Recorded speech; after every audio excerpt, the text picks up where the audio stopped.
Dear students, आज का हमारा टॉपिक रहेगा एनसीईआरटी का चैप्टर फर्स्ट, जीवों में जनन। अब जीवों में किस प्रकार से जनन की क्रिया होती है, इस अध्याय के अंदर इस चैप्टर में जो फर्स्ट टॉपिक रहेगा वो फर्स्ट टॉपिक क्या है? जीवन अवधि है।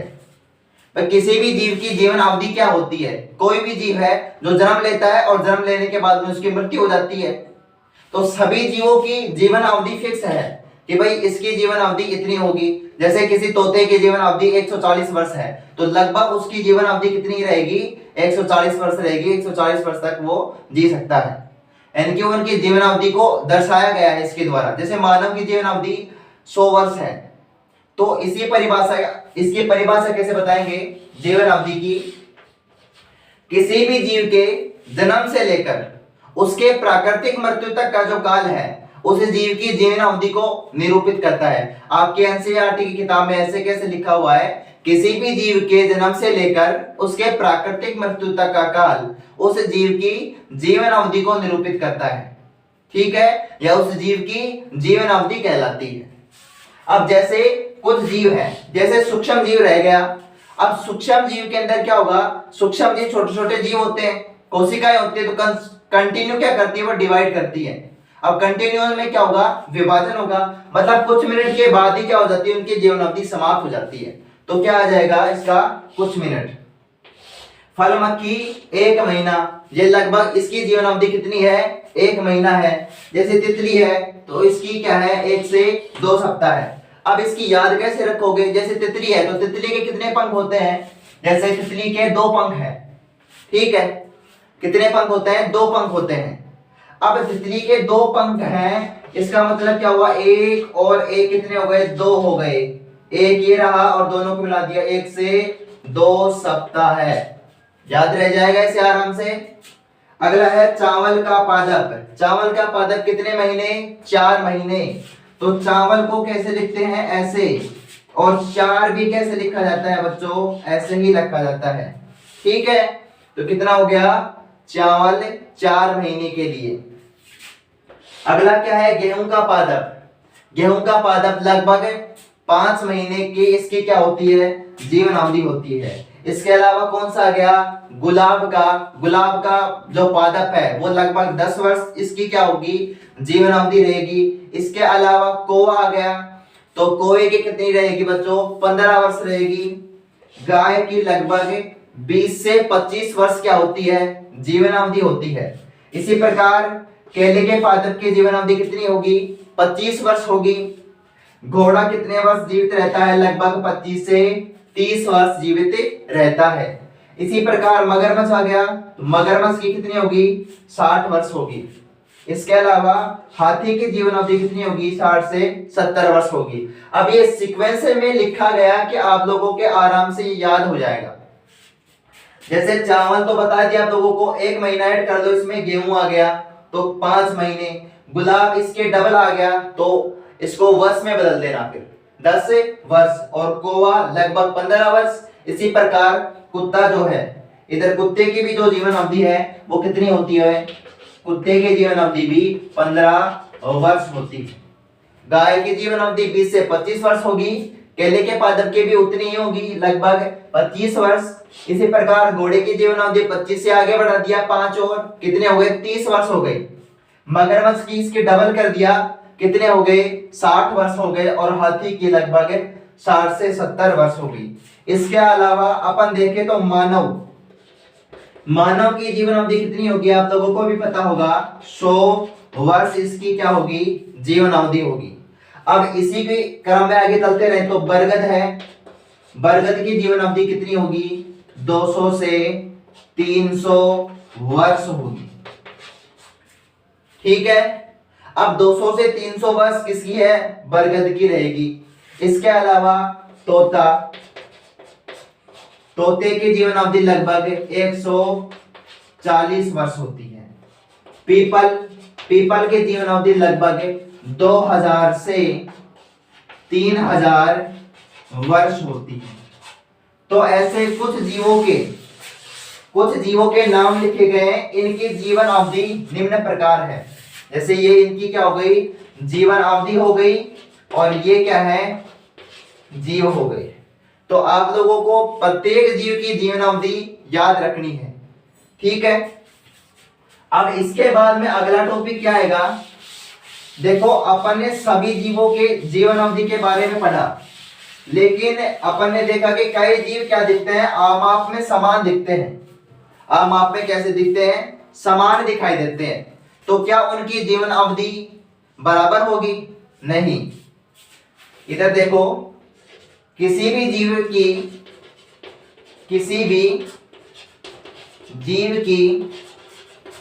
जीवन अवधि को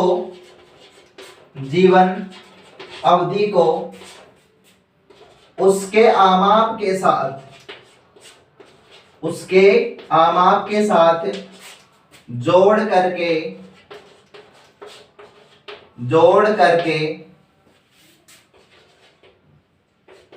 नहीं देखा जा सकता। अर्थात किसी जीव की जीवन अवधि को उसके आमाप के साथ, मतलब उसके साइज के साथ जोड़ करके नहीं देखा जा सकता। उसके साइज के हिसाब से नहीं देखा जा सकता। जैसे आपकी एनसीईआरटी की किताब में एग्जांपल दे रखा है, एक है कौवा और एक है तोता। क्या है, एक है तोता। देखो कौवा और तोता, इन दोनों में साइज में क्या होते हैं, ये दोनों लगभग समान होते हैं। कौवा भी और तोता भी साइज में क्या है, लगभग समान है। लेकिन देखो इसकी जीव की जीवन अवधि कितनी है, तोते की कितनी रहेगी और कौवे की कितनी रहेगी। तो कौवा लगभग 15 वर्ष जीता है और तोता लगभग 140 वर्ष। मतलब इनकी जीवन अवधि में क्या है, अंतर है। यही तो बात बताई है कि भाई किसी भी जीव की जीवन अवधि को उसके आमाप के साथ जोड़ करके नहीं देखा जा सकता। अर्थात कौवे की जीवन अवधि और तोते की जीवन अवधि में कितना अंतर है, लेकिन साइज में क्या होते हैं बच्चों, ये दोनों समान होते हैं। इसी प्रकार आम के वृक्ष की, आम का वृक्ष और पीपल का वृक्ष, इसका पीपल का वृक्ष। अब इन दोनों की जीवन अवधि, इसकी जीवन अवधि लगभग 100 से 150 वर्ष होती है, 150 वर्ष होती है, ठीक है। और इसकी जीवन अवधि लगभग 2000 से 3000 वर्ष होती है। और साइज में ये दोनों भी लगभग समान दिखाई देते हैं, साइज में लगभग समान दिखाई देते हैं, ठीक है। तो आम के वृक्ष की जीवन अवधि और पीपल के वृक्ष की जीवन अवधि लगभग समान होती है। सॉरी, जीवन अवधि दोनों की अलग अलग होती है, लेकिन साइज में दोनों क्या होंगे बच्चों, समान रहेंगे, ठीक है। अब बात अगली आती है, अगला टॉपिक ये है कि मान लो कोई भी जीव है, अब किसी भी जीव ने जन्म लिया है तो उसकी मृत्यु होगी। सभी की प्राकृतिक मृत्यु निश्चित बता रखी है। भाई कोई भी जीव है, उसकी जीवन अवधि पूर्ण होने के बाद उसकी मृत्यु हो जाती है। इसका अर्थ क्या हो गया कि इस पृथ्वी पर कोई भी जीव अमर नहीं है। इस पृथ्वी पर कोई भी जीव अमर नहीं है, अमर नहीं है। इस पृथ्वी पर कोई भी जीव अमर नहीं है। अपवाद क्या रहेंगे, अपवाद यहां पर रहेगा एक कोशिकीय जीव, एक कोशिकीय जीव। हाँ, यूनिसेलुलर ऑर्गेनिज्म, या क्या रहेगा, यूनिसेलुलर ऑर्गेनिज्म, एक कोशिकीय जीव यहां पर क्या रहेगा, अपवाद स्वरूप रहेगा कि इनकी मृत्यु नहीं होती। अर्थात इनको, एक कोशिकीय जीवों को क्या कहते हैं बच्चों, अमर कहा जाता है। क्या कहा जाता है, अमर कहा जाता है। एक कोशिकीय जीवों को अमर कहा जाता है। वो क्यों कहा जाता है, किसके कारण, द्विविखंडन के कारण। किसके कारण, द्विविखंडन के कारण। तो द्विविखंडन के कारण एक कोशिकीय जीवों को अमर कहा जाता है। अब क्वेश्चन ये आ जाए कि एक कोशिकीय जीवों को अमर क्यों कहा जाता है, तो द्विविखंडन के कारण एक कोशिकीय जीवों को अमर कहा जाता है। अब देखो द्विविखंडन में क्या होता है भाई, ऐसा द्विविखंडन में जनक एक जननिक इकाई की तरह कार्य करता है, जननिक इकाई की तरह कार्य करता है,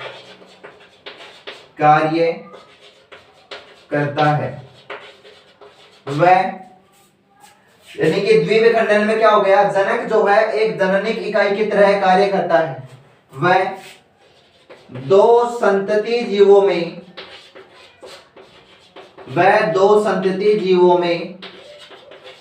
विभक्त होने के बाद अदृश्य हो जाता है,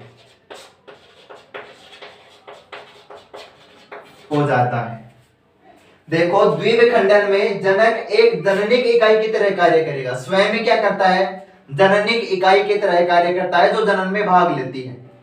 ठीक है, जननिक इकाई की तरह कार्य करता है, वह दो संतति जीवों में विभक्त होने के बाद क्या हो जाता है, स्वयं अदृश्य हो जाता है। और जो जीव अदृश्य हो जाता है उसको अपन मृत नहीं कर सकते। ठीक है, जो जीव अदृश्य हो जाए उसको अपन मृत नहीं कह सकते। उदाहरण से समझ लो आप लोग, अब उसके अंदर अगर किसी व्यक्ति की डेड बॉडी या मृत शरीर जब तक प्राप्त नहीं होता तब तक उसको मृत नहीं कहा जा सकता। इसी प्रकार इनके शरीर का जो मृत शरीर है, इनके अंदर जो मृत शरीर है वो हमें प्राप्त नहीं होता, इसलिए इनको क्या कहा जाता है, अमर कहा जाता है।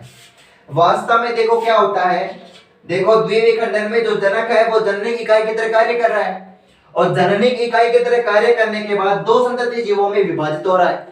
अब दो संतति जीवों में विभाजित हो गया, इसका अर्थ क्या हो गया, इसका अर्थ यही है कि जो जीव था, जो जनक जीव था, वास्तव में वह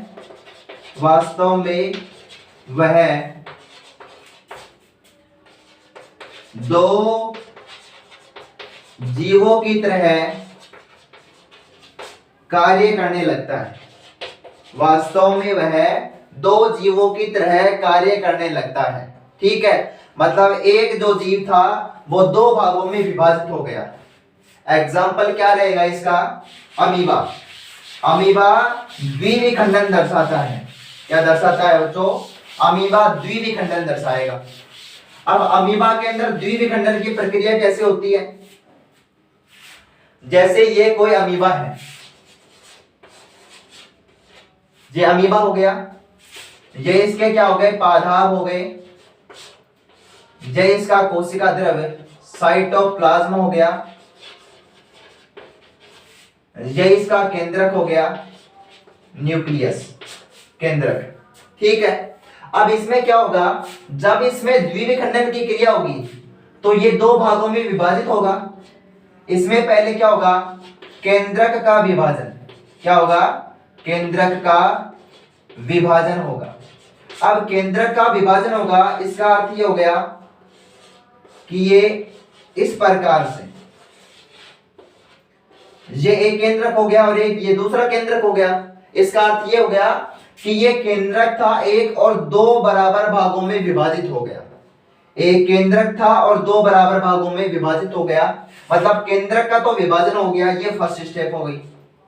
इसके बाद में ये दूसरी स्टेप रहेगी, ये इधर, ये दो संतति कोशिकाओं में, मतलब कोशिका द्रव्य का विभाजन, साइटोप्लाज्म डिवीजन। अब क्या हो गया, जनक, अभी कहा था कि द्विविखंडन में जनक जो है जननिक इकाई की तरह कार्य करता है, जननिक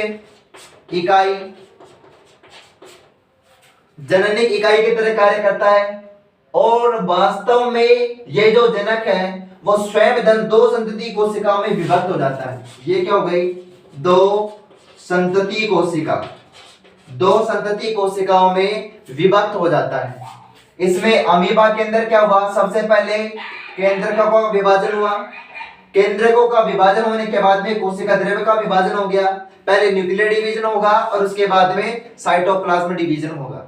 क्लियर हो गया सभी बच्चों के? क्लियर हो गया कि द्विविखंडन के अंदर अमीबा में द्विविखंडन की प्रक्रिया अगर क्वेश्चन आ जाए तो किस हिसाब से करना है। ठीक है, इसमें फर्स्ट स्टेप क्या रहेगी, केंद्रक का विभाजन, और सेकंड स्टेप क्या रहेगी, कोशिका द्रव्य का विभाजन। ठीक है, अब जो अगला टॉपिक है वो अगला टॉपिक क्या रहेगा, जनन। अगला टॉपिक क्या रहेगा अपना, जनन रहेगा।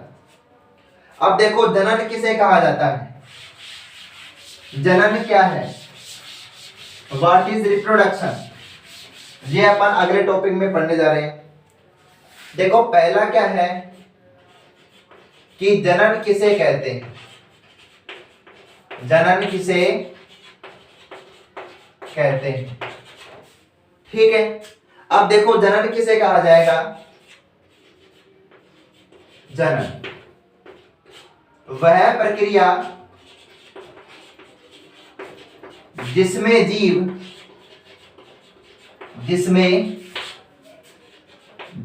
अपने समान संततियों को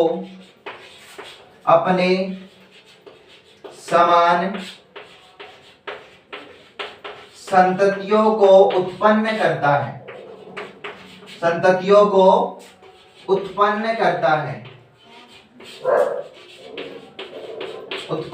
है, इसे क्या कहेंगे, जनन कहेंगे। अर्थात वह प्रक्रिया जिसमें कोई भी जीव अपने समान संततियों को उत्पन्न करेगा, ऐसे ये जो प्रक्रिया है वो क्या कहलाएगी, जनन कहलाएगी। जैसे कोई भी आम का वृक्ष रहेगा तो आप लोगों को भी पता है कि आम के वृक्ष के नीचे क्या लगते हैं, नीचे जब गुठली वगैरह जो बीज वगैरह गिरते हैं तो उससे भी क्या लगेंगे, आम ही लगेंगे। ऐसी कभी भी बात नहीं होगी कि आम का जो है बीज लगाया जाए या किसी भी जैसे गेहूं का बीज लगाया जाए और गेहूं की जगह बाजरा उग जाए, ऐसा पॉसिबल नहीं है। मतलब जनन वह प्रक्रिया है जिसमें जीव जो है अपने समान संततियों को उत्पन्न कर रहा है। कोई भी जीव है, जैसे ये जीव है वो अपने समान संततियों को क्या करेगी बच्चों, उत्पन्न करेगी। ये क्या हो गया, जनन हो गया। अब देखो जनन कितने प्रकार के होते हैं, दो प्रकार के। कितने प्रकार के होंगे, दो प्रकार के जनन होंगे। लेकिन उससे पहले अपन ये डिफाइन कर लेते हैं कि जनन के उद्देश्य क्या है। जनन के उद्देश्य क्या रहेंगे, पहला क्या है, जातियों में निरंतरता। जातियों में निरंतरता,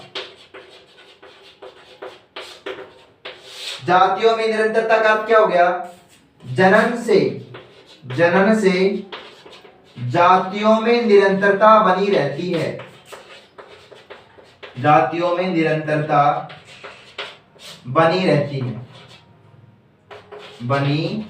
है। ठीक है भाई, कोई भी जीव है अपने स्थायित्व को बचाने के लिए, यानी कि अपनी जो पीढ़ी है उसको आगे बढ़ाने के लिए क्या करता है, जनन की क्रिया करता है। और जातियों में निरंतरता किसके कारण बनी रहती है, जनन के कारण ही बनी रहती है। दूसरा क्या है, विभिन्नता। देखो जनन से क्या होता है, जातियों में विभिन्नता आती है और विभिन्नता से क्या होता है, विकास होता है, डेवलपमेंट होता है, विकास होगा। ठीक है, तीसरा क्या होगा, जीवन। इस पृथ्वी पर जीवन जनन के कारण ही संभव है। ठीक है, इस पृथ्वी पर जो है जीवन जनन के कारण ही संभव है। ये क्या हो गया, जनन की प्रक्रिया हो गई। भाई जनन किसे कहेंगे, वह प्रक्रिया जिसमें जीव अपने समान संततियों को उत्पन्न करेगा, उसको क्या कहेंगे, जनन कहा जाता है। जनन के उद्देश्य क्या हो गए, जातियों में निरंतरता हो गई। क्या हो गई, जातियों में निरंतरता, विभिन्नता और जीवन। ठीक है, ये हो गए जनन के उद्देश्य। अब इसके अलावा क्या होगा कि जनन कितने प्रकार का होता है, जनन को कितने भागों में विभाजित किया गया है। तो जनन को दो भागों में विभाजित किया गया है। पहला है अलैंगिक जनन, क्या रहेगा, पहला अलैंगिक जनन और दूसरा रहेगा लैंगिक जनन। देखो लैंगिक जनन के अंदर दो जीव भाग लेते हैं, लेकिन अलैंगिक जनन में केवल एक ही जीव जनन की क्रिया में भाग लेता है। ठीक है, यानी कि अलैंगिक जनन किसे कहेंगे, जनन की वह प्रक्रिया, जनन की वह प्रक्रिया जिसमें एकल जीव अपने समान संततियों को उत्पन्न करता है, अपने समान संततियों को उत्पन्न करता है, संततियों को उत्पन्न करता है। ठीक है बच्चों, जनन वह प्रक्रिया है, यानी कि किसकी बात कर रहा हूं मैं यहाँ पर, अलैंगिक जनन की। तो अलैंगिक जनन वह प्रक्रिया है जिसमें एकल जीव अपने समान संततियों को उत्पन्न करेगा, मतलब एक ही जीव जनन की क्रिया में भाग लेगा। तो इसकी विशेषताएं क्या होंगी, इसकी विशेषता यही है कि इसमें एकल जीव जनन की क्रिया में भाग लेता है, एकल जीव जनन की क्रिया में भाग लेता है। ठीक है बच्चों, दूसरा क्या रहेगा, जब एकल जीव जनन की क्रिया में भाग लेता है तो संततियों को उत्पन्न करेगा। भाई जनन की क्रिया के बाद में क्या हो, संतति उत्पन्न होगी। तो संतति जो होती है बच्चों, इसमें संततियां अपने आप में समान होती है, समान होंगी और जनकों से भी क्या रखती हैं, समानता रखती हैं, जनकों से भी समानता रखेंगी। जैसे कोई गुलाब का पादप है और उस गुलाब के पादप से उसको काट करके कर्तन के द्वारा अपन ने क्या लगा दिए, नए गुलाब के पादप लगा दिए।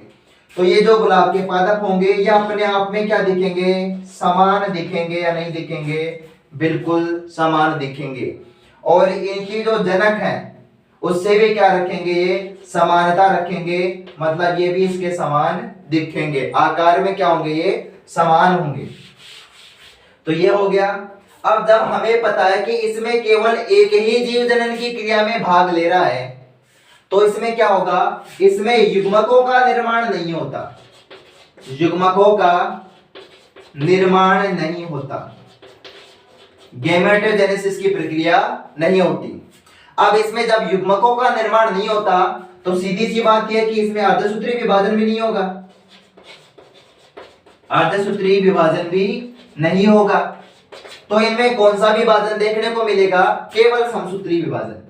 कौन सा विभाजन, केवल समसूत्रीय विभाजन हमें यहाँ पर अलैंगिक जनन की क्रिया में देखने को मिलेगा। बात समझ में आ गई। अब जब युग्मकों का निर्माण नहीं हुआ तो निषेचन की क्रिया भी नहीं होगी, मतलब इस प्रकार के जनन में निषेचन की क्रिया नहीं होती है। बात समझ में आ गई।